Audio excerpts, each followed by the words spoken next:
Guys, so natanggal lang intake manifold sa Navara.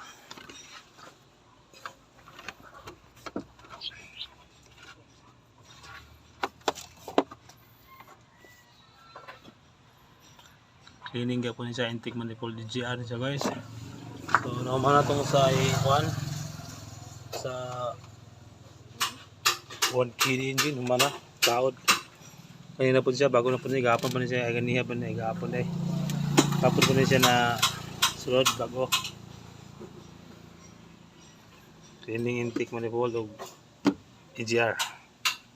Ito yung adventure na ito dire. So, trabaho mo lang eh. Tanggalan ng timing belt. Timing belt, tapos down ng transmission. Isa na clutch lining. So, dako-dako gini nga kuan guys. Dako-dako gini siya nga trabaho kay tanggalon man ning radiator, pulley. Basta ani tanan kita niyo tanggalon na siya.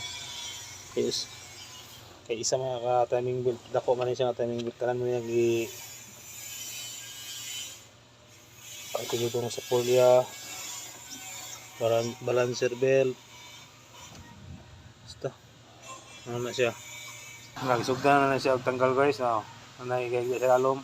So, ang intake sa Navara guys, naka-in-charge na oh.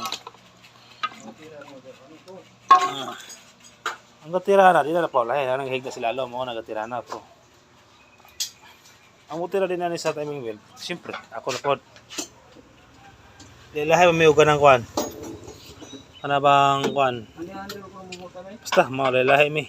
So, tanggalon ako ni guys. Mag-video na ako balik kung natanggal na. Kaya huwag may magawin sa camera. No? Lagi.